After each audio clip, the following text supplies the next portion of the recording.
ready for God's touch. Be ready. Katonda bw'amala okukolera omusajja Koloneriyo ebintu byonna byasabye ne bimuweebwa, Peetero n'agamba nti bannange ndokose,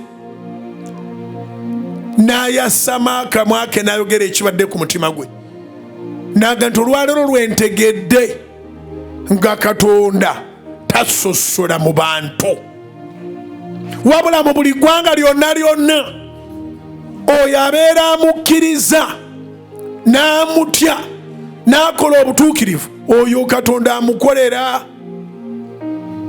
Nkwegayiridde nnyo mukwano gwange awulira enjiri eno, yongeramu mu kukkiriza Katonda.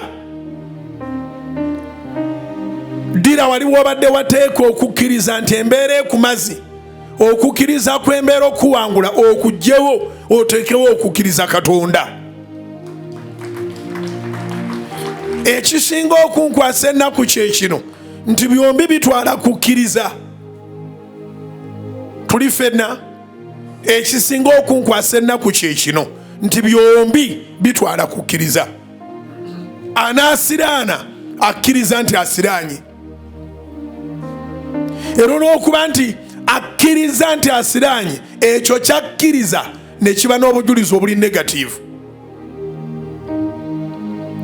N'oyo anaabotola, anaakwatayo, anaalaba omukisa, naye akkiriza nti nja kubotola, nja kukwatayo ne bekinaaba ki, nja kulaba omukisa.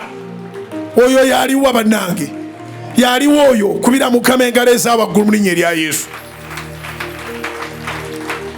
So nkuweerera amagezi ng'omubuulizi w'enjiri Mukama gw'alonze mu mulembe guno. Salawo okukkiriza ekiri positivu, lekayo okukkiriza ekiri negativu.